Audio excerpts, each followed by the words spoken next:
tea is done and the house settles in, there's only one thing left to do.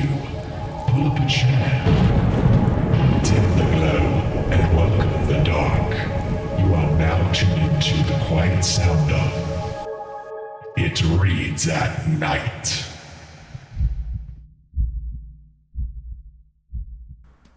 Hello, everybody! Welcome back to the It Reads at Night podcast, episode 5. Is it episode 5? It's episode 5. Welcome back, It's motherfucker. episode 5. Welcome back, motherfuckers. We love you. Yeah. Welcome back. Thank you for coming in today. My name is Austin. That over here is... Wait, who is that over there? It's Alex. I just spent a lot of time in New Jersey. No, okay. Where were you? Newark? I was in the airport at Newark. And I hardly know her. And now I talk like this, motherfucker. It's 44 degrees out here tonight, ladies and gentlemen. You sound like David Lynch. Yeah. Ladies and gentlemen, the fucking telephone says... It's a beautiful Friday morning. Yes. 44 degrees where we are currently. We're getting this episode out before a rip-roaring 100-year storm that everyone's making us very nervous over. They're threatening blackouts. They're threatening ice storms. They're threatening snowfall. I'm scared to death, but...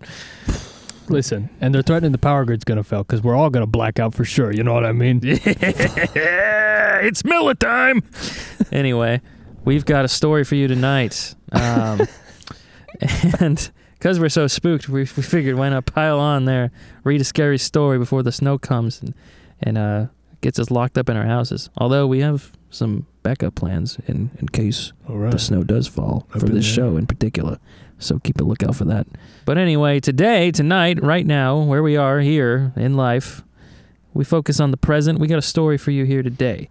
It's titled, We Found a Cave on My Grandmother's Property.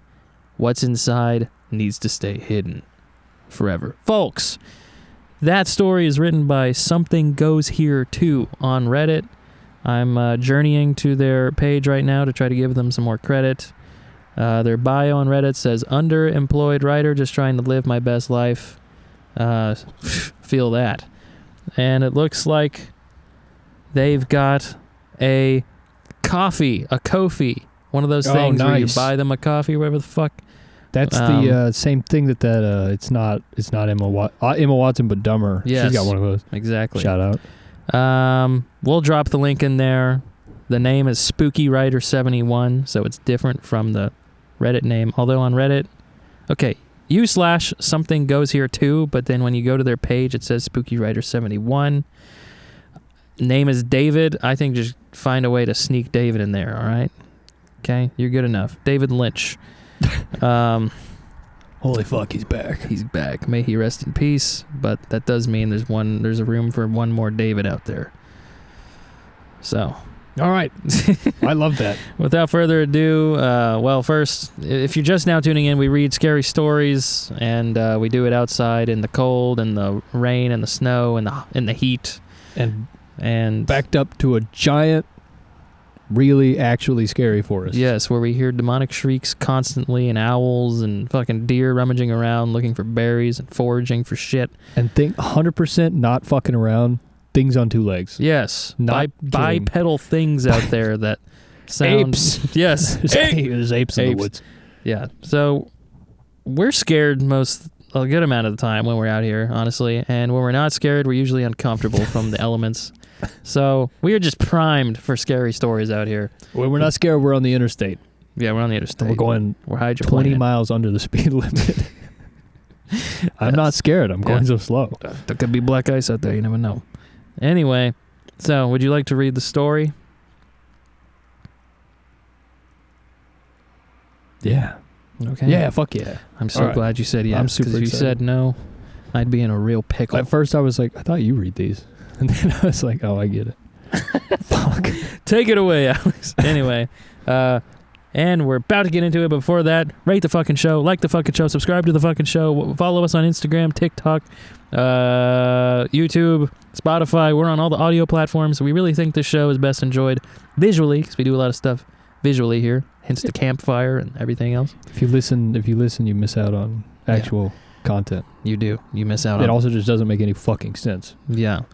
But I mean, you can listen. You can listen. It's there for you. We're on all the weird ones. I don't even know all the ones we're on, but we're on them. Okay? We're on Tidal. Sure, we're on that. Maybe. We're on listen notes and all this other weird You shit. can listen to us lossless on Tidal. Yeah. There you go. That's the one benefit right there. So I think we've said everything we need to say. You know, do what you need to do. We love you if you do any of that. And it will really help us out to continue doing this. We want to do this every single week of the year. And right now we're stuck on Underemployed. what is it? Yeah, bi-monthly. We're underemployed. And that fucking sucks. So I want to see you guys every week. I want to kiss your foreheads every week. I want to rub your read your nighttime stories once a week. Okay. So, with all that out of the way, and without further ado, Roll that title card, baby.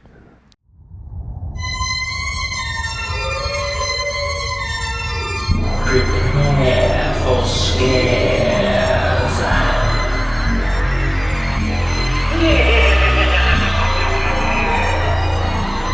Enjoy the story if you dare. we found a cave on my grandmother's property. What's inside needs to stay hidden forever. By the way, we have not read this. We don't know anything. Going in blind. Okay. I was 17 the summer we found the cave on my grandmother's property in eastern Kentucky. I've never told this story to anyone. Not my wife, not a therapist, nobody. Sealing the cave after Grandma Edith passed should have helped, but it did not. What Chester and I saw down there has never let go of me. Chester. Nice. Grandma Edith, right? We're going to say Edith? Oh, yeah, for sure. Okay. And Chester. I find that name humorous, but we're going to roll with it. I was what you'd call the nerdy kid back then. Thick glasses, skinny as a rail, the type who spent lunch periods in the library. Every summer, my parents shipped me off to Grandma Edith's farmhouse in the foothills of the Appalachians, figuring the mountain air would be good for me. The house was everything a city kid like me thought was cool about the country. High ceilings, creaky wooden floors, wraparound porches, and dense forest in every direction. The nearest neighbor was Chester's family, and their place was nearly a mile down the dirt road. Past that, nothing but trees and hollers until you reached the county highway. Chester was a year younger than me, and he was everything I wasn't. He could fix engines, hunt, fish, and navigate the woods like he'd been born to it. Where I was pale and awkward, Chester was sun-darkened and confident. Where I worried about everything, Chester just did things. We'd become friends the summer before, mostly because we were the only kids for miles, and boredom breaks down barriers. He taught me to shoot his BB gun and which berries were safe to eat. I helped him with his summer reading and showed him how to use his family's ancient computer. John, you worry too much, He'd say when I hesitated at creek crossings or complained about spider webs. It's just the woods. Ain't nothing out here gonna hurt you. I love Chester already. I wanted to believe him. Chester made the forest feel like his backyard, and his confidence was infectious. Around him, I felt braver than I actually was. That summer, we were both restless in the way teenagers get when the days are long and the possibilities seem endless. We'd already built a rope swing over the creek, explored every deer trail, even tried to build a tree house that collapsed before we got the roof on. We needed something new, something bigger. We just had no idea what we were about to find. We found it in the third week of July, during a brutal heat wave that made the air shimmer and even drove the birds into shade. Chester and I were wandering the property, desperate for something to break the monotony. Man, there's got to be something out here we ain't explored yet, Chester said, wiping sweat from his forehead. We were on the ridge at the back of Grandma's land, where the trees were thick and the underbrush hadn't been touched in decades. Maybe the creek again. I suggested. though we'd been there twice already that week. Nah, that's boring. We need something new. Chester stopped and pointed. What's that? I squinted.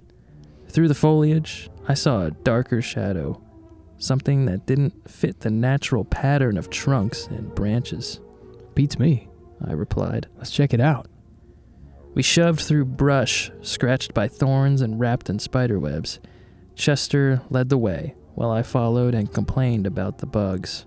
Quit whining. He called. You want to find something cool or not? In the hillside, we found a depression about 15 feet across, and at its center, the mouth of a cave, half covered by an old iron grate. Time and weather had rusted most of it away, leaving gaps just big enough for nosy teenagers to squeeze through. Holy crap. Chester breathed, the first time I'd ever heard him sound impressed. John, look at this. I crept closer. The opening vanished into blackness, a cool breeze drifting out with the smell of damp earth and something I couldn't place. Think it's an old mine? I asked. Chester shook his head. Nah, wrong kind of rock. Limestone country. It's a cave. A real cave. He was already kneeling at the gap, peering into the dark. We should tell my grandmother, I said. She's just gonna say, stay away. He grinned, the kind of grin that meant trouble. Come on. Just a quick look. We don't have lights. My phone does. I wanted to argue, but Chester was already squeezing through the gap. His movement echoed strangely inside. Chester, wait up. I called. Being alone outside seemed worse than following. Just a minute. His voice... Oh, wait, what? I think you... Huh? you messed that one up! Huh? Come on! I can't read. Chester, wait up. I called. Being alone outside. Just for a minute. There it is. Don't fuck with me. And there lies the difference. Listen, I'm Chester in real life. Listen, I'm liking the vibe of this so far. I actually really like this. It's very cozy, lived in. I feel attached to these people because I've kind of lived this life. That's what I'm saying. We're some southern boys. We rummaged through the woods. We both knew Chesters. Yes, we were sometimes Chesters ourselves. And sometimes the other kid. I don't know. You know, like a Chester would show you something out in the woods, and then you'd become the Chester and show someone else. Yeah, exactly. Yeah. This is for real. I've definitely experienced this. It's always this feels like it's just fucking literally right back there. Just right back there. Yep. Which concerns me. which now that I'm thinking about it. But we've walked. I was thinking about it when we do the deer trails. We'll just fucking go out there. Yeah, we'll just walk right back in there, man. There's no trails or anything. It's just like where deer have gone, and then you find out deer can fucking stand on things that are almost vertical. Yes. Shit. And and then things happen. You make some mistakes with your buddies. Yeah. You move on. You don't think about it. You don't talk about it. It just stays in the woods. Talk to the pastor. All right. Yep. Anyway, Chester. Just for a minute. His voice came back, muffled and strange. Just to see what's here. I slipped through after him, scraping my shoulder on the rusted metal. The passage opened immediately into a chamber 10 feet high and twice as wide. Chester's phone light swept over smooth limestone carved by water through the ages. This is so cool. Chester whispered. Oh, hold on. This is so cool. Chester whispered, and his voice echoed back at us from deeper in the cave. The floor was mostly level, covered with a layer of dirt and small rocks that crunched under our feet. Chester played his lightheaded. What? Chester... Fuck! Chester... I'm feeling woozy, brother. Man. Catch me when I fall. Yeah, every time I slip up, it's because my brain is looking for something else. He's like, trust fall. Oh, surprise! oh. I'm just kidding. I'm just kidding. That's not funny. But it's fine. It's fine. Totally fine. Okay. The floor was mostly level, covered with a layer of dirt and small rocks that crunched under our feet. Chester played his light ahead, revealing that the cave continued back into the hillside much further than either of us had expected. Okay, we looked. I said, Now let's get back and get real flashlights if we want to explore. but Chester was already moving deeper, his phone light bobbing as he walked. Chester, just a little further. He called back. I just want to see how far it goes. I followed. The alternative was standing alone in the cave mouth, and that wasn't happening. We made it 50 feet before Chester's phone died. The darkness swallowed us whole, the kind you never get in a city. I couldn't see my hand in front of my face. Chester, My voice sounded small. right here. Don't panic. His hand grabbed my arm. Stay close. We'll kiss. Whoa! Nah, just Not that there's kidding. anything wrong with that. Nah, just kidding. There's nothing wrong with it. That's perfectly fine. We love that. We Fuck. Why are we... I don't know. What's going on? We're derailing this It's for no really- good reason. Oh, I couldn't help. This is That a was lov- fucking hilarious. This is a lovely story, by the way. So Yeah, far. I'm actually really. This Uh, is good. I like it a lot. We jest, but this is quite captivating. It's literally infinite jest. Come on. Yes. His arm grabbed my hand. Stay close. We'll follow the wall back. Wait, can you reread the line Yeah, I'll from just- right here? Yeah. Right here. Don't panic. His hand grabbed my arm. Stay close. We'll follow the wall back. We shuffled for 5 minutes along the wall, trying not to trip. When daylight finally appeared, we were both shaking, though neither admitted it. That was awesome. Chester said, though I heard the relief in his voice. It goes back really far. I said, Yeah, we need real lights and ropes. Explore it properly. fuck yeah, dude. That's exactly I what I know. would... That's awesome. Yeah, Also, that is really fucking scary. it is. If you're in a cave and your light goes out and it's just... So what's the... We've had a few breaks in here, so I'm trying to get my continuity straight. So they go out to the cave. There's an old... Is it a cave? Yeah, It's the mouth of a cave. They live in the country in Kentucky, eastern Kentucky. Yes. They're super fucking bored. Appalachia. Yeah, and then they're just like, they find a cave entrance. That's like where the story really picks up. And then they just go in. Yeah. That's like, and then that just happens. Is Like, there the light anything turns off. Is anything special about this cave, or is that it goes back really It's far? on his grandma's property. That's the only thing that's been mentioned. But Yeah. I want to say something, Yeah. which I might bring up later more in depth, but I have been to fucking eastern Kentucky, like to... Oh, there's a little tornado. Look. Whoa. See, folks, you just don't get that indoors. you never get that in the city. Nope. I've been to like deep rural Appalachia to visit a buddy of mine, like where he was from, and we went and stayed with his family. And the town had like 300 people. Did in you it. kiss? No. Continue. No. We did drink real moonshine that like one of his buddies made, Yeah. and I don't remember the rest. Oh, maybe you made some mistakes. Made some mistakes. No cell service. No cell service. Like just outside of the little part of the town, no cell service. And we Yeah. did go into the woods, and I've got some pretty scary. So we went to like an abandoned church in the middle of the fucking woods in Appalachia. We heard a woman scream. It was fucking You horrifying. heard a woman scream? Yeah. Why? Side quest. Okay, What? so back then I was super into urban exploration. So myself and one of my buddies went to visit two of our friends that Yeah. lived in this little town in deep Appalachia, eastern Kentucky. We stayed with one of the guys, and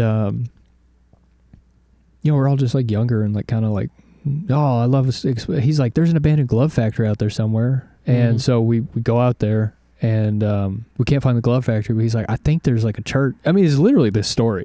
Yeah. He's like, I think there's like a church or something out here, though. So Yeah. we're walking down these like industrial logging roads, and then we just cut into the woods, and we find a fucking like destroyed church. Damn. Like the barns you see on the side of the road Yeah. that are like falling apart.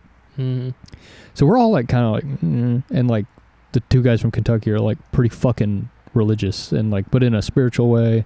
Probably, I don't know, but probably like Pentecostal type. Yeah. And they fucking, we go into this church and it's dark outside, and we just have our like phone flashlight. I mean, it's so funny. It's like this story. We go inside, and then from the back of the church, it's like a old wooden church. Pews are still in there, and then there's like a hole in the floor that leads to a basement.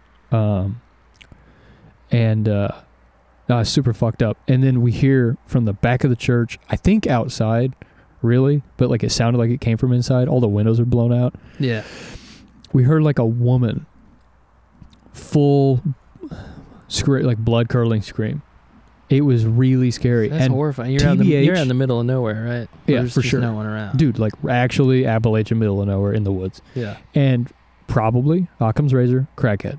Yeah. Or meth or like whatever. a fox or something. It was a woman. That was a woman. Like fucking 100%. Yeah. And like, it's like, you know, it's like a, I don't know what, like we're all trying to squeeze out this fucking like regular ass old wooden door frame, and we're like grabbing on each other and pushing the other ones back, and there's like 4 of us all grabbing each other trying to get in front. Yeah. And we get the fuck, oh my God, and it was freaking out. And we run all the way back to the logging road. It's fucking scary, bro. It was really, actually, Give me a little goosey bumps. not funny. And then we just like we just walked back. Didn't talk about it. And we're like, where's that glove factory? And like, It just rolled right off you. it did. We But have that's- some scary encounters near here, actually, just a few miles at a cabin. Oh yeah, Yeah, an abandoned cabin in the There- middle of the there's woods. an abandoned cabin. Yeah, and that shit is cursed. I don't know what it is, 100%. but there's been multiple times. We used to call it the tapping. yeah, And yeah. we went out there like fucking witching hours, bro, like 3 a.m., 4 a.m., because we were like 15. Yeah. You're bored, and you're like, let's go out in the woods, do some weird shit. And yeah, we would go out there. A lot of the times nothing would happen or whatever. You'd hear some coyotes and be like, oh, whatever. Yeah, like, But you know, there's a few birds. times we felt that we were going there and we heard this weird tapping, and it's off the railroads, similar. Hmm. And As that's it like would the be. teenager highway, bro. I know. And Lost and rebellious. you could hear it from there, and we were like, what the fuck is that? And we just kept going. It's like a 1/4-mile walk off the railroad. And there's no path to get here, by the way. It's just like through roughnecking it through woods the whole way. And It's you just hear crazy. this like weird, What you'll find. yeah, I know, just like this weird rhythmic tapping, and it kept going. And we ignored it. One of the nights we're like, nah, that's weird. One night we're like, we're gonna deal with it, and the tapping kept going the whole time. It was probably just like a piece of scrap metal hitting a tree, Yeah. but it was freaky. But we were there, just having like a little bonfire at this abandoned cabin, and then we were there for like probably 30 minutes. Just got everything situated, got the fire rolling, and the tapping's going the whole time. At this point, we're like, it's nothing. And then we hear like a fucking thump. This is a 2-floor cabin, so it's the bottom floor, and then there's like an attic. And The attic is open. yeah, the There's attic's no open. like attic door anymore, and it's a long door. It's Yeah. not just a little, like where a ladder comes down. It's like, it's not where you just stick the ladder up. It's like the whole fucking ceiling opens and this huge staircase comes down, Yeah, really shitty. and that's just staircase. like open. Yeah, we heard a huge thump, and it was fucking horrifying, and all sorts of scary stories there. I actually went back there once to film a little video, and I probably still have the video somewhere. And this was in broad daylight. I was like 22 years old at the time, and there was someone or something up in that fucking attic. I was okay, so 'Cause I didn't know I if got it it was on you or video. not. Yeah, I got it on video. I was like talking. I was like kind of wanting to do a little like story time thing, like all the memories I had there or whatever. And as I like sat down to get started talking, fucking like big footsteps. Yeah, And yeah, that was you. I thought I didn't know if that got was the someone fuck else. out of there, bro. I was Yeah. like, holy No, shit. that video is fucking. If we could find that and throw Yeah. that in here. This is probably the most illegal thing I'll do for this video, maybe. But this is an abandoned cabin we used to hang out in. Used to come here and do like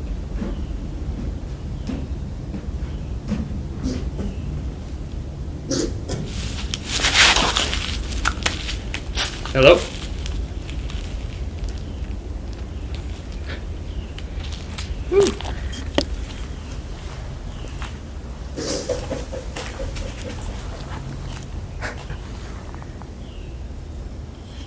Hello?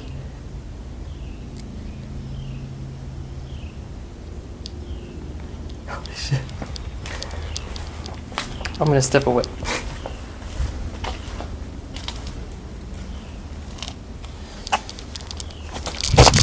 It's scary, bro. It is so scary because It's really scary. he's just talking like whatever he's. You were doing whatever. I don't remember, but you're talking to the camera, or doing something for music or something, and you're like, and then it's like, doom, doom, doom, doom, and Yeah. it's a dude. Yeah.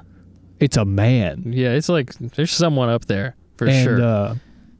They don't like say anything. You know, they're not like, hey, who's there? You know, they're coming to get you. I don't know. That video's so scary. It's fucked up, bro. Yeah. Broad daylight too. Anyway, So that makes the story. I don't know if this is gonna go paranormal or not, but yeah. it doesn't have to. No, because it's already creepy. Yeah. We've already But- got like real world attachments to this. Just the idea of a cave on your grandma's property you didn't know about, Yeah. and it's huge.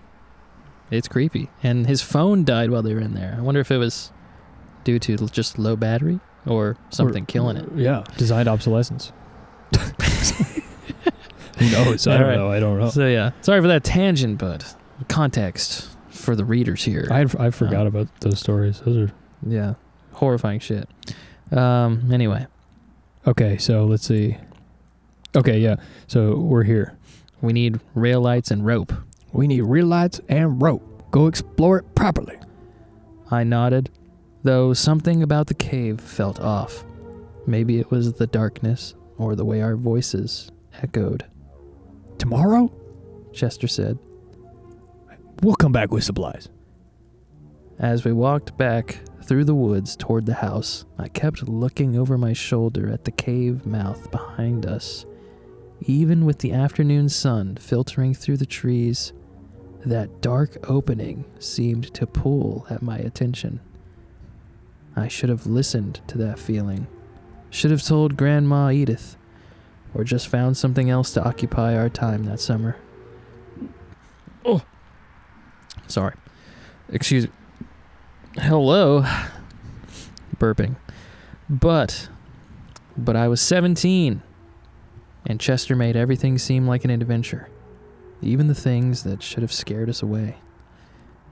We came back the next morning, loaded like explorers. Chester had his dad's heavy flashlight, a coil of rope, and glow sticks from his birthday. I brought a headlamp, extra batteries, chalk for making our path, and a notebook to map it. You sure like to be prepared, huh? Chester said at the cave entrance. Better than getting lost. He was already squeezing through the gap. We won't get lost. We got lights this time. With real light, the cave felt different. What had seemed mysterious in the dim glow of Chester's phone now looked like a normal limestone cavern.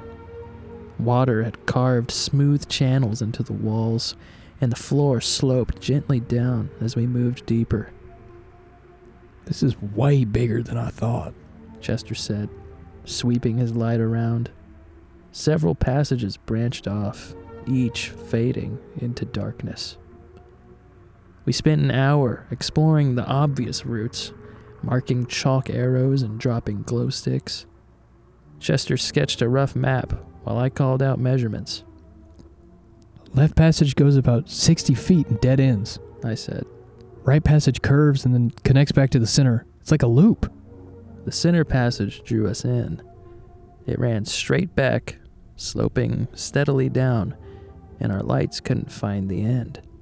That's where we need to go, Chester said, his voice excited. 2 hours in, he made the observation that should have sent us back. You notice anything weird about this place? He asked, studying the walls. What do you mean? No bats, no bugs, nothing. His light swept the ceiling and walls. Every cave should at least have bats, spiders, crickets, something. But look, nothing. I stopped and looked. He was right. The place was sterile. No cobwebs, no droppings, no life. Even the puddles were clear and still, with none of the algae you'd expect. Maybe it's too far from the entrance. I said. Chester shook his head. Nah, caves are ecosystems. There should be something living in here. We kept going. We were too caught up in the adventure to let a little oddity stop us. The cave was giving up its secrets, and we felt invincible. The center passage dropped 100 feet over the 300 yards. Our chalk marks and glow sticks glowed faintly behind us. Then Chester spotted the elevated passage. John, look up there. I followed his flashlight beam to where the wall rose to our right. About 15 feet up was another opening. Unlike the others, it was perfectly round, 4 feet across, with a steady current of air flowing out. Feel that breeze? Chester said, moving closer to the wall. I felt it. Cool, mossy, damp, but with something else underneath. Something I couldn't place. We can't reach it. I said. Not today, but with a ladder or a rope. He was already planning our next trip. I stared at the dark hole, uneasy. The air was too cold, carrying scents that didn't belong in limestone. I think we should head back. I said. We've been down here for a while. Chester checked his phone. Yeah, past lunch. Your grandma probably wondering. We followed our chalk arrows and glow sticks back to the surface, faster this time. Sunlight hit like a flood, and I had to squint against it. Tomorrow, we bring a ladder, Chester said. Maybe we should tell someone where we're going, I suggested. in case something happens. He gave me that look again, the one that said I worried too much. Nothing's gonna happen. It's just a cave. But as we walked back through the woods, I kept thinking about that opening and the air flowing from it. The scent felt familiar, like something half remembered from a dream. That night, I dreamed of deep places and moving air, and woke with the taste of moss in my mouth. Chester showed up the next morning with his dad's aluminum stepladder, strapped to the four-wheeler, grinning like he had solved everything. Borrowed it while Dad was at work. He said, wrestling it off. He won't miss it for a few hours. The ladder was heavier than it looked, and hauling it through the woods was an expedition in itself. We stopped every 50 yards to rest and untangle it from branches, and by the time we reached the cave, we were both sweating. This better be worth it. I muttered, helping him force it through the grate. Trust me, it will. So there's a grate in front of the cave, right? Yeah. Okay. Well, that's a normal thing. Yeah. They do that when... Well, they do that normally when someone's died or gotten hurt. Oh. Like pretty badly hurt. So you think that's something they're trying to imply by Not- saying there's a... I guess they Great. don't... It's not always when somebody's gotten hurt, Yeah. but it's like they've assessed the cave and they have come to the conclusion that it's a risk, I feel like. Yeah. Or maybe it's a shitty property owner. It's like no one can look at this, but a lot of times they do put grates up when they're like, it's a risk or somebody has gotten hurt. Interesting. It is, yeah. In my headcanon, I'd like that to mean something like a preventative measure Oh, for sure, that's what this is. to keep people out. At least is a literary tool. Yeah, I mean, it's gotta be. telling you not to I mean, go in come there. on. I love this. This is Chekhov's awesome. great. Yeah, this is getting me, you know? Like, it feels like real. And We've- there's always that fucking... Because you've been Mhm. that guy. I Yeah. have, 100%, where I'm like, I'm the kid who's like, hey, you know, and then you have that kid who's like, quit worrying. Yeah. You're literally yeah. stupid and, you know, and Yeah, that's the word. that's the... Yeah, that's... I know, yeah. Yeah, I love it. I just connect to this a lot, and it's, I guess, the setting that we're in right now, and it's really working on me. I'm a little creeped out, might I say, and I don't just want think it's going up. I don't think that's happened yet No, not really. on this show. So I'm worried. I am worried for the guys. Worried for the boys, because these are definitely just some boys. Yeah. I'm worried about myself too, because like if I start getting paranoid out here, I mean, I got no distractions really. I don't have my guns. Yeah, got my back to these woods. It's not a good, not God, good. that is ingredients actually here. stupid. Yeah, it's like keep looking back there, and I got my peripheral. I'm looking. Yeah, you look behind me, and I'll look behind you. yeah. Okay, so they are about to venture back into the cave again. This time they've got a ladder. So they went 50 feet the first time. So this time they were in there for, I don't know. I mean, 2 hours, or at least 2 hours. yeah, at least 2 hours. So that means they went really fucking far. They mapped a lot of it, except with glow sticks, which is dumb. Yeah, But the chalk's really smart. The chalk is smart. And then they found an opening Up. 4 feet. Yeah, but they couldn't get to it because they need a ladder, right? Yeah. So they got the ladder now. And it's like a manhole, basically a manhole cover without a manhole. Okay, cool. Well, Yeah, it's like the circular. yeah. Cool. And then it's a familiar scent to him somehow. That's cool. I liked that detail and how he dreamt about just weird, deep things and I wonder if like things in the earth, and he has woke something up to do with his tasting moss. It's like, does it connect to his grandma's house somehow, or like? Yeah, like his grandma's taken him through there before or something. Oh, Ugh. and then I don't like any of that. yeah, okay. We should keep going, but I'm just thinking it's like when he's bad, they took him down there. You're going in the I'm hole. a little scared. Okay. Getting the ladder down the sloping passage was another challenge. It was awkward in the tight space, and my headlamp cast confusing shadows. But Chester was determined, and we finally got it against the wall. Hold it steady. He said, climbing. I braced it while his light swept the opening above. At the top, he went quiet. What do you see? I called. It goes back a long way. He said, muffled. He climbed down and we switched places. The ladder felt shaky under me, but I reached the opening. His flashlight had shown the tunnel stretching back, but what struck me was the sound. Water, dripping, echoing as if from a much larger space. You hear that? I called. Yeah, it sounds like water. A lot of it.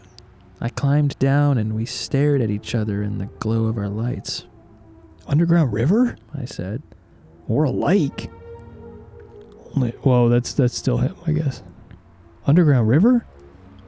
I said. Or a lake? Like, only one way to find out. The elevated passage was more open than I expected. We could walk upright, the walls smooth limestone worn by water. The smell grew stronger as we moved, and the air felt thicker, carrying scents that reminded me of things long dead. After 200 feet, the passage opened. I have spent years trying to find words for what we saw, and I still cannot do it justice. The cavern was vast, the size of a cathedral, with walls fading into darkness. Uh-oh. Something's about to fade into The darkness. dogs are after us. Or something. Uh-oh. Are they coming down? This happens a lot where they come greet us while we're reading, and it's a little scary. They look like people. They're just going to emerge from the darkness.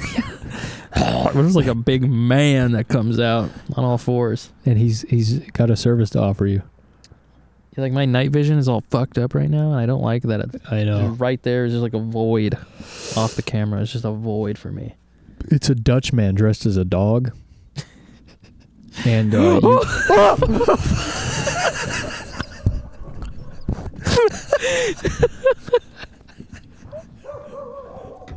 there he is.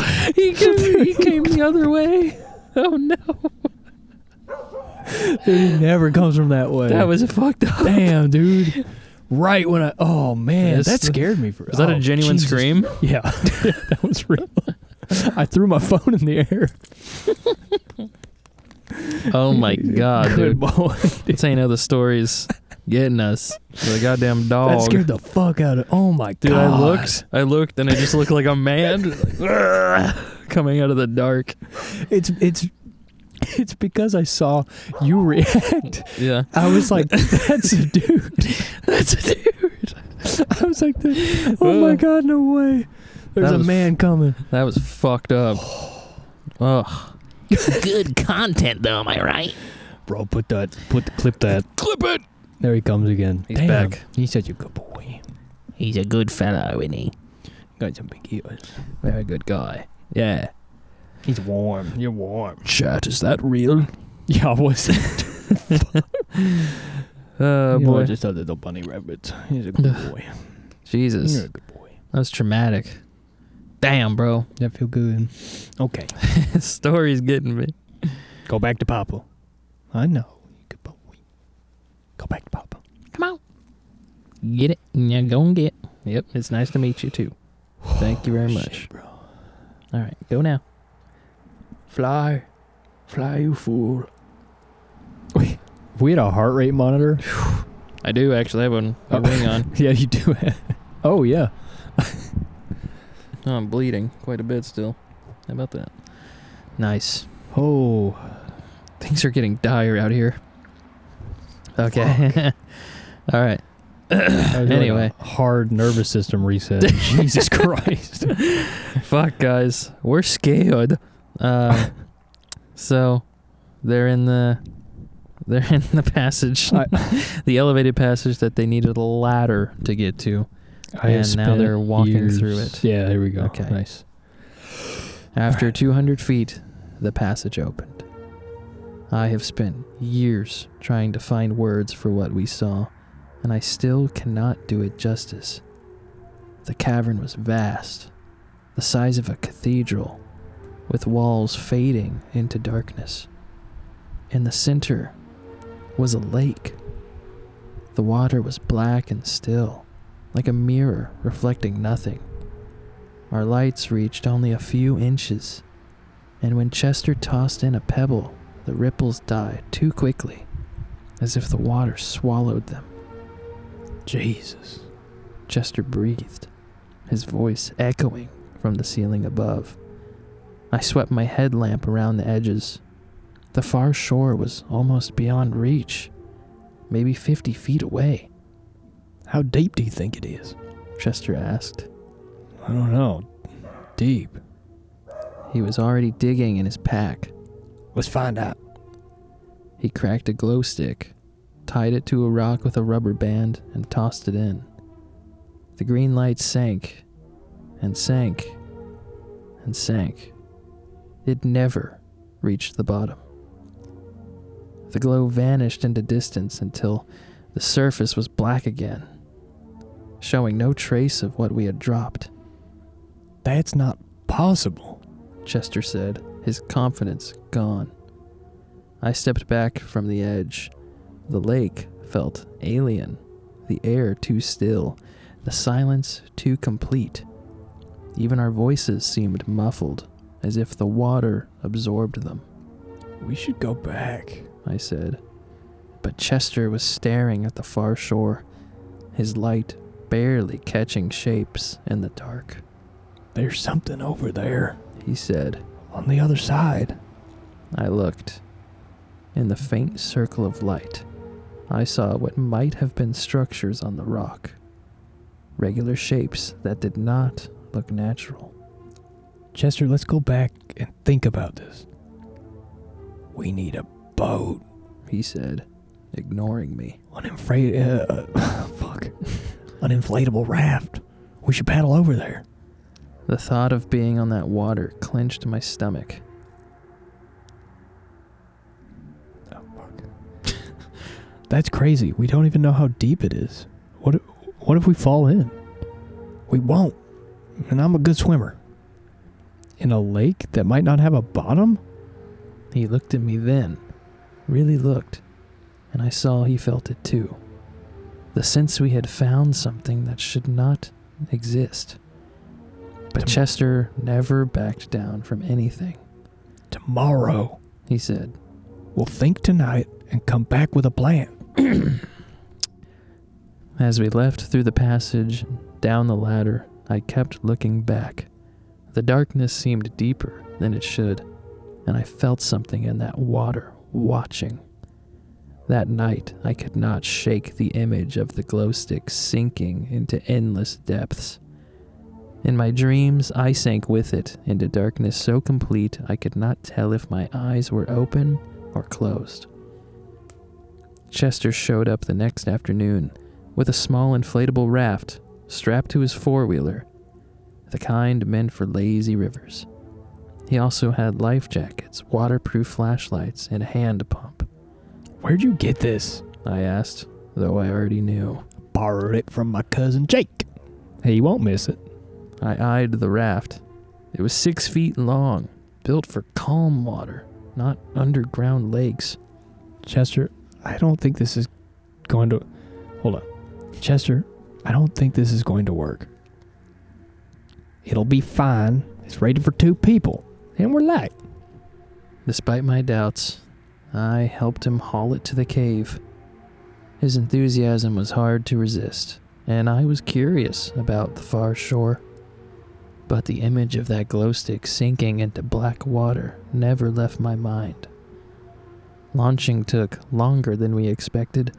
The rocky shore wasn't ideal, and we had to clear stones for a spot. The whole time I was aware of the water beside us, still as obsidian and reflecting our lights. You sure about this? I asked. It's just water. Worst case, we get wet. But it wasn't just water, and we both knew it. The lake was unnaturally still.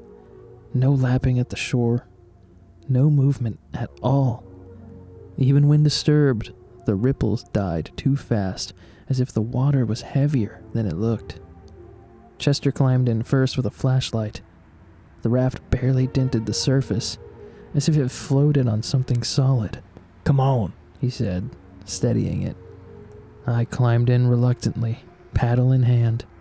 The moment we pushed off, I felt the lake take hold of us. It wasn't like floating, more like being suspended over an abyss.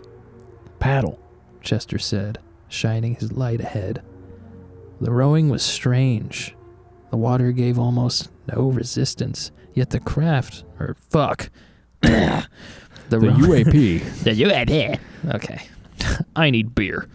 I want to say this, though. Okay, so Sure. we know Chester's character pretty well at this point. Yes. Those were not just glow sticks from the store. Those were like his, Army surplus. His daddy bought him some from the Army surplus. They're real. Yeah. And that shit... It's my cousin Jake's. He was a Marine. This is one of those duck things that you can... It's a four-wheeler you can drive into the water and it keeps going. Yeah, I got it from Cabela's. I got my Cabela's card right here. Yeah. It's actually 5% back on all purchases. You should try it. It's actually really nice. Low interest. I'm saving up my points for a compound bow. Yeah. I love a compound bow. Yeah. But I'm just... Yeah. Yeah. I'm just imagining one of those fucking for real glow sticks. Yeah. Just going down. Because so we... Just like Chester and our boy here. Yeah, we know a place like that. we do. And there's an old quarry that is now filled up with water. And you're not supposed to go there. And you're not allowed. Anyway, No. We've wound up there quite a few times. By total accident. I mean, God. I got lost and drove my car into a lake. Yep. And it's kind of like this. I mean, obviously not to this extent. Like, you could see down on a good day and it's clear and it's calm. Yeah. Probably like 15 feet. Yeah. And of course, the thing, I think it's measured at like 600 or 700 feet. Who fucking knows? I think I knew someone whose girlfriend at the time did scuba there. Yeah. And the scuba company had never hit the bottom of this thing. So super deep. And I'm just imagining throwing something in there and watching it go down. Yeah. But then you're in a cave, and then the water's black, and it's also got this like abnormal, almost paranormal quality to it. Yeah, it's not behaving like normal water should. This is like really, I'm enjoying. This is awesome. It's so scary. I've had goosebumps throughout this here and there from certain lines, which has not happened to me yet. I feel like the kids like Chester, like they push, they're afraid too. Yeah, but it's that goddamn adolescent curiosity. But they're also like fulfilling their fucking like archetype. Yeah. I don't know how to say that otherwise, but like they're just like, well, I'm the guy who's gonna get us to do this, and so I'm gonna be that guy. But I'm also fucking terrified. Yeah. And then he's the guy that doesn't back away from a challenge. Yeah. And when you're like a teenager, this is a challenge. This This is like we're on the cusp of something, of some discovery. of greatness. Yeah. And Yeah, this is their Lord of the Rings Yeah. fucking adventure. it's literally that. Like it's that male urge to discover and do an expedition. Okay. So yeah, they're on the paddle, or they're they're paddling Mm-hmm. on their little raft from Cabela's. Okay. The rowing was strange. The water gave almost no resistance, yet the craft... this is where I fucked up last time. Literally, the UFO was like flying across it. The rowing was strange. The water gave almost no resistance, yet the raft crawled forward, slower than it should have. It was like paddling through oil, though the water looked and felt normal when I touched it. This is taking forever. Chester muttered after what felt like 20 minutes. I looked back and my stomach dropped. The rocky ledge was much farther away than it should have been, barely visible in our glow. Ahead of us, the far shore seemed no closer than when we'd started. Chester, something's not right about this. Just keep paddling. We're almost there. But we weren't. The harder we paddled, the less progress we made. The far shore stayed distant, while the shore behind us kept receding. It was as if the lake stretched itself, bending distance in ways that defied sense. Then Chester's light touched the far side, and we both went quiet. What the hell was that? He whispered. I don't know, but I don't like it. The structure was 30 feet across, ringed with strange stone pillars. The rock was darker than limestone, smooth and almost metallic. Carved channels ran toward the water, and in the center stood something like an altar, though it was built for no human shape I could imagine. We need to get closer. Chester said, but without his usual confidence. No, we need to go back now. I turned the raft, but he grabbed my arm. Wait, look at the water. I followed his gaze. The water glowed faintly, as if light rose from something far below. The glow was subtle but unmistakable. The surface shifted, a slow bulge rising as though some unseen current was pushing up from the depths. There's something down there. Chester said. Oh, it was Chester. There's something down there. Chester said. Something big. Then our gear failed. Chester's flashlight flickered and died. My headlamp dimmed despite fresh batteries. Even my watch froze at 3:47. Chester, we're leaving now. I said, cracking a glow stick. He didn't argue. We paddled hard toward what we thought was shore, but the darkness pressed in, and our failing lights showed almost nothing beyond the raft. Then we heard it. A sound from beneath us, deep and resonant, like rock and metal groaning under pressure. It rose from the depths and vibrated through the water and into our bones. Ripples spread across the surface and faded too quickly. The raft shuddered. Paddle faster, Chester said, and for the first time I heard fear in his voice. The sound came again, closer. The water around us began to glow, the light moving upward as if something vast was rising. We paddled in silence, our failing lights barely cutting the dark. The shore seemed impossibly far, and with every stroke I was sure we would not make it. But somehow, we did. The raft scraped the rocks just as my headlamp died. We dragged it out and collapsed on the cavern floor, shaking in the shine of our last glow stick. We can't tell anyone, Chester said, finally. They think we're crazy. I nodded, though part of me wondered if we were. The whole thing felt like a nightmare. As we packed up, I made the mistake of looking back. The water was still again, but I was certain something in that blackness was looking at us. For 3 days, I avoided the cave. I stayed close to the house, helped Grandma with chores, even started reading one of her old romance novels just to keep busy. But Chester would not let it go. He showed up with a restless energy I had never seen. You can't just pretend it didn't happen. He said one Thursday morning on the porch. We found something incredible. We found something dangerous. I said. Our lights failed, Chester. All of them. All at the same time. So we bring backups, more batteries, better lights. I looked at him and realized what I had mistaken for confidence was obsession. He could not sit still. Dark circles under his eyes showed he was not sleeping. I need to go back, he said, leaning forward. Don't you want to know what it was? No, I don't. Chester stood and paced to the edge of the porch. Fine. Then I'll go alone. You can't. Watch me. I felt trapped between two choices. Let Chester go alone, or return to something I wanted to forget. The thought of him down there by himself was worse than my fear. If I go with you, we go at dawn, we bring extra everything, and at the first sign of trouble, we leave. No arguments. Chester grinned, hollow. Deal. That afternoon, we gathered supplies. Chester had found a larger raft, more stable than the first.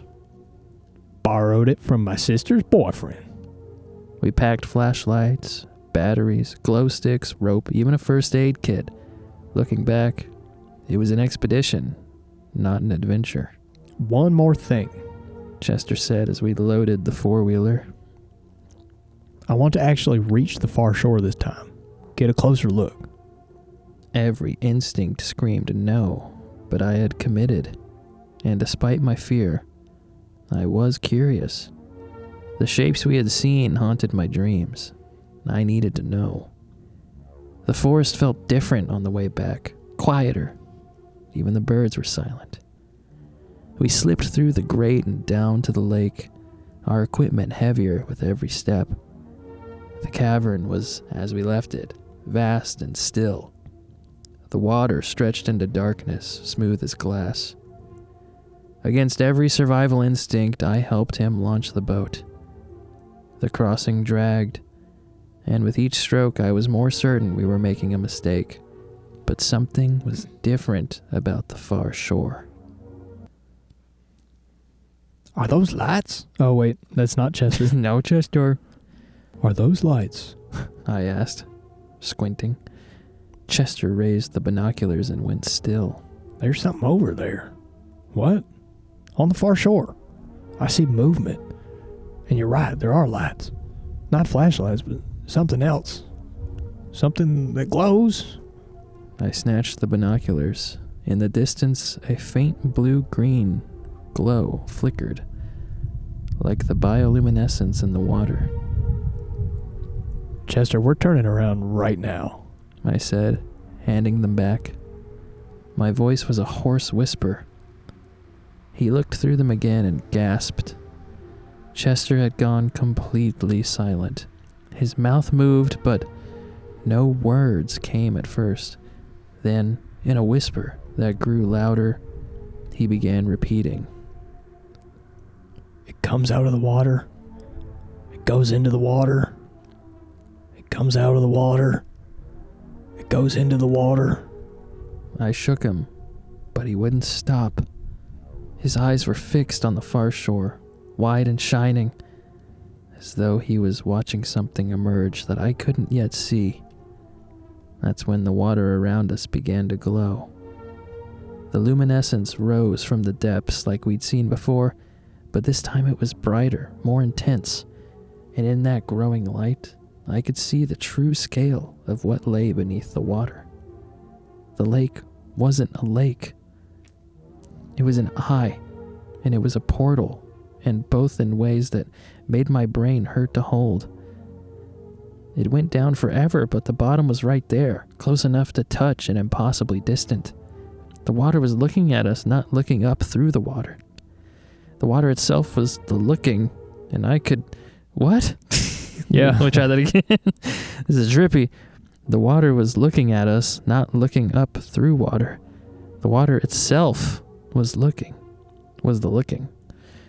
And I could feel it seeing backward through my life, through time that stretched behind and ahead simultaneously. Chester was screaming something about it coming out and going in, and he was right. It was moving in both directions at once, rising and sinking, emerging and submerging, present and absent. The eye blinked. The entire cavern shuddered as something the size of a mountain moved beneath us. Water that wasn't water displaced around us, and our tiny raft was suddenly riding waves that shouldn't exist in an underground space. This shook Chester out of his fugue. We both dug our paddles into the glowing surface, fighting against currents that felt more like muscle contractions than water flow. As we stumbled out of the boat onto the shore, Chester made the mistake of looking back. Chester's eyes went gray and cloudy and distant. Something in him changed. Something had broken. I'd grabbed him and dragged him down the tunnel. And we abandoned the raft and ran for the passage, leaving our carefully gathered equipment scattered on the cavern floor. Up through the elevated passage, down the ladder we didn't even bother to retrieve, through the cave system toward the blessed light of day. We burst from the cave into afternoon sunlight that felt impossibly bright and clean. Chester collapsed immediately, retching onto the forest floor. I managed to stay upright long enough to drag him away from the cave entrance before my own legs gave out. Chester was never the same after that day. His laugh, the easy confidence that used to pull me along into trouble, all of it vanished. He hardly spoke, and when he did, it was whispers about water and eyes that never stopped watching. Before the summer was over, his parents sent him away to a hospital in the big city. Someplace special, they said. Though they never used the word I knew they meant. I never saw him again. At first, I thought he'd come back the next summer, that we'd pick up where we left off like nothing had happened. But his absence became permanent, a hollow space I couldn't fill. I carried the weight of it all alone. Pretending normal life was still possible while the memory pressed against me like the dark water under the hills. That was 10 years ago. I've been in therapy on and off ever since, cycling through doctors who nod sympathetically when I tell them about recurring nightmares of black water and watching eyes. They prescribe medications for anxiety and sleep disorders, but nothing stops the dreams completely. Chester wasn't as lucky. The last I heard, he was living on the streets, talking to things that weren't there and insisting that something was still watching him.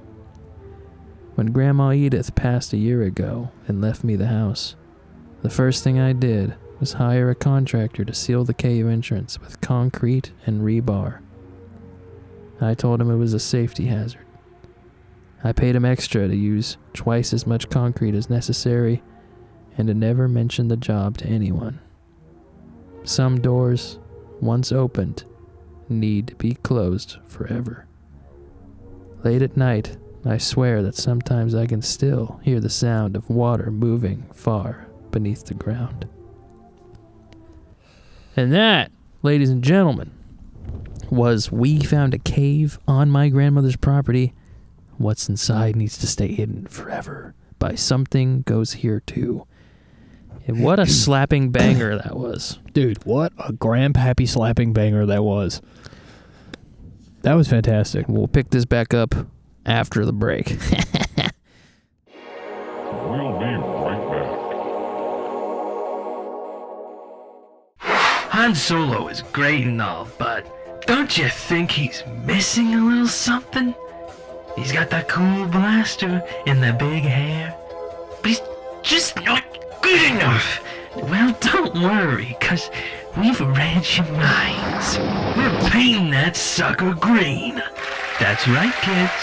You asked and we answered.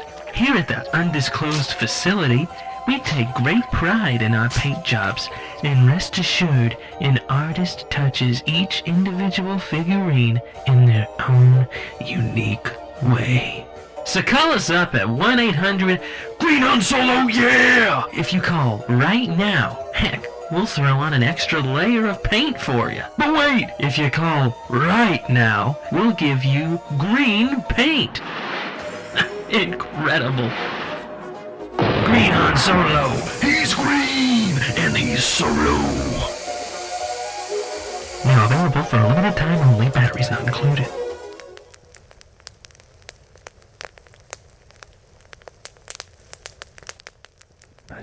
We're back. That was that was cool.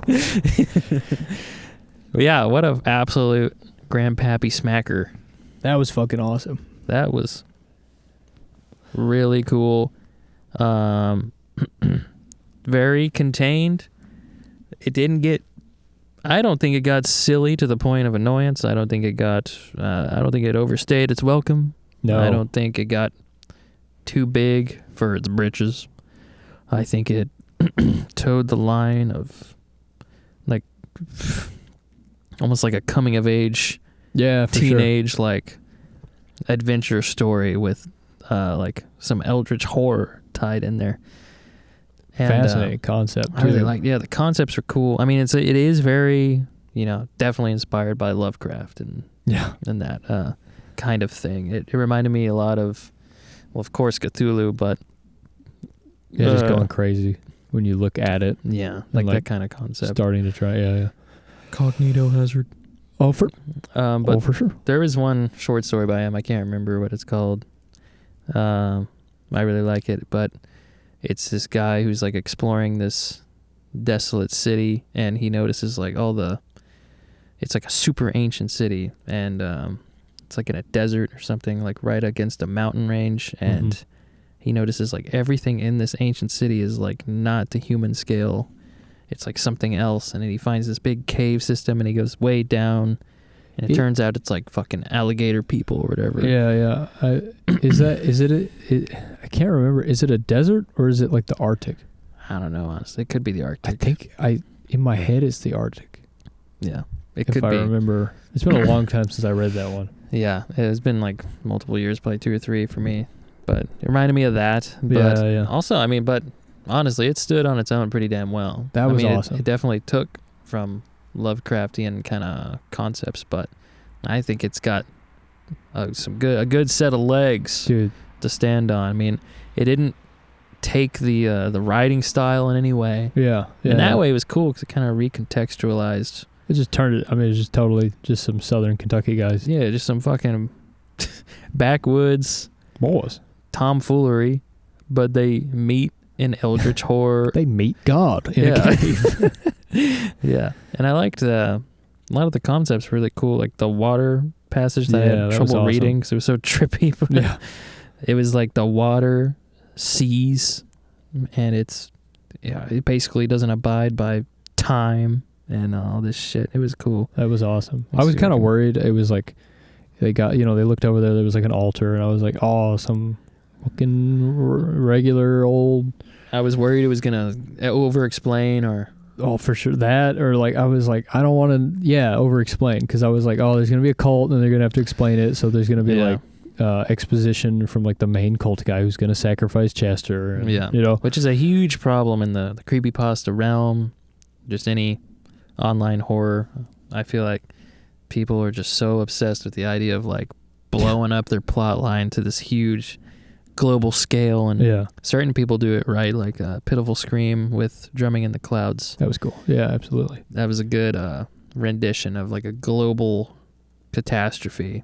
But usually people, I feel like, overdo it, or it's just not needed. And like this story, it wasn't needed. It got a little close, but I don't think it ever. No, yeah, Like there's still room there, and I don't know. I think the writing was really good, really solid. The dialogue felt natural to me. The characters aren't fucking stupid. No. Like, and then it was cool that he explained that like Chester was captivated. He was like drawn to this. Yeah. It wasn't past a certain point. It wasn't just his regular personality, curiosity filled He was like, team. I He was have like, got, yeah, I've he had got to go bags back. under his eyes, and he was losing sleep. That's all I could think about. Yeah. He's like obsessed, and that's really cool.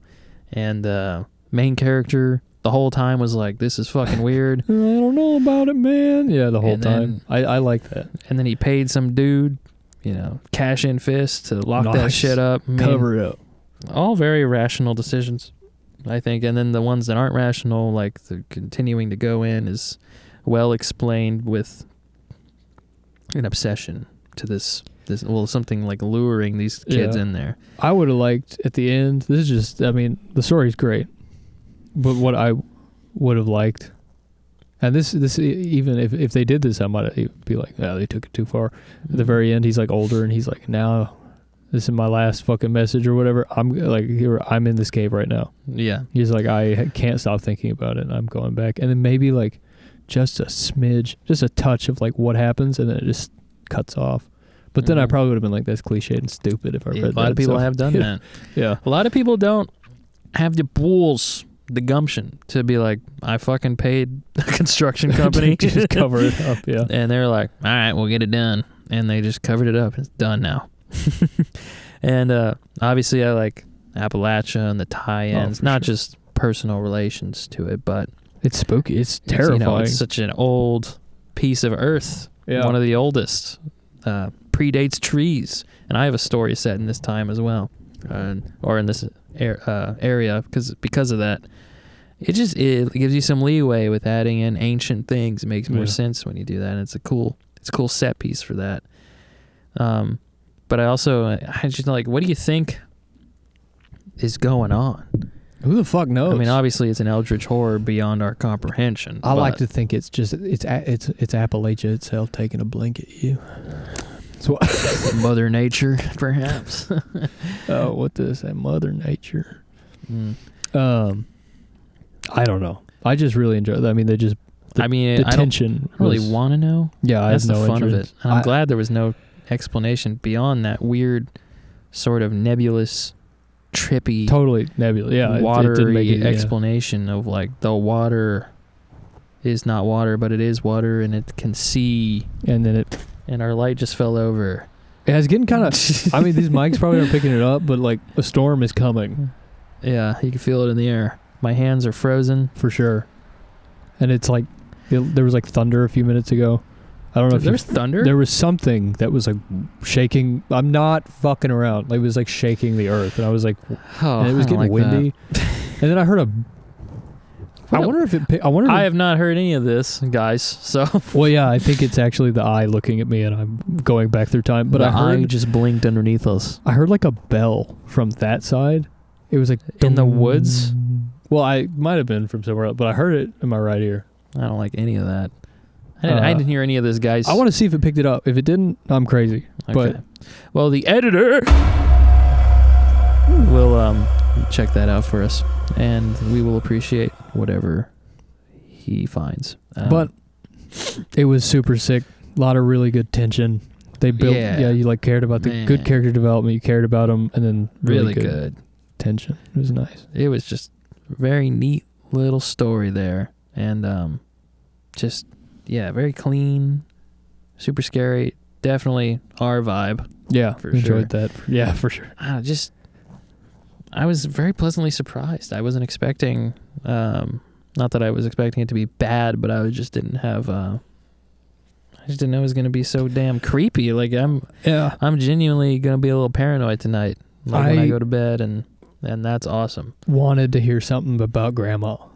I wanted some of Grandma's opinions, or I know, like a 'cause note or something. There's definitely some shit there for Grandma Edith. Like, what the fuck's going on here, She man? knows the where- old hag. Where's her husband? Yeah. That's him. Mm-hmm. The eye.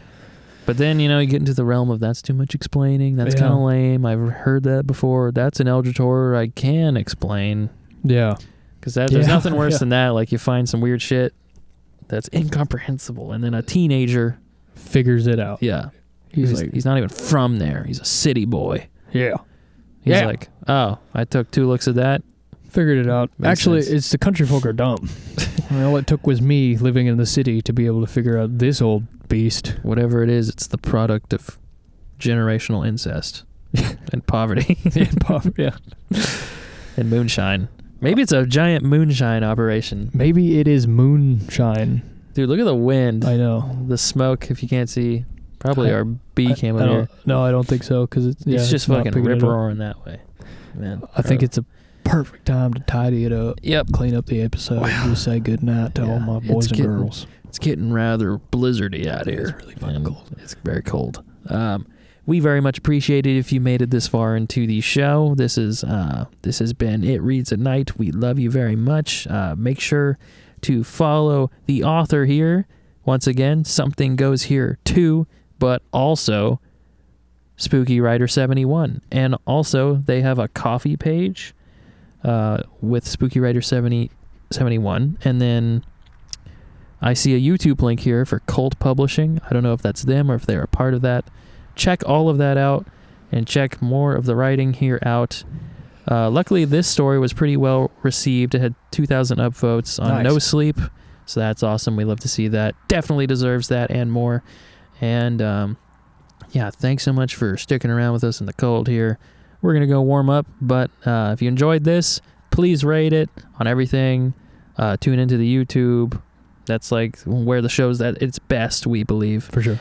Like it, subscribe, share it with your friends. We're just getting started here.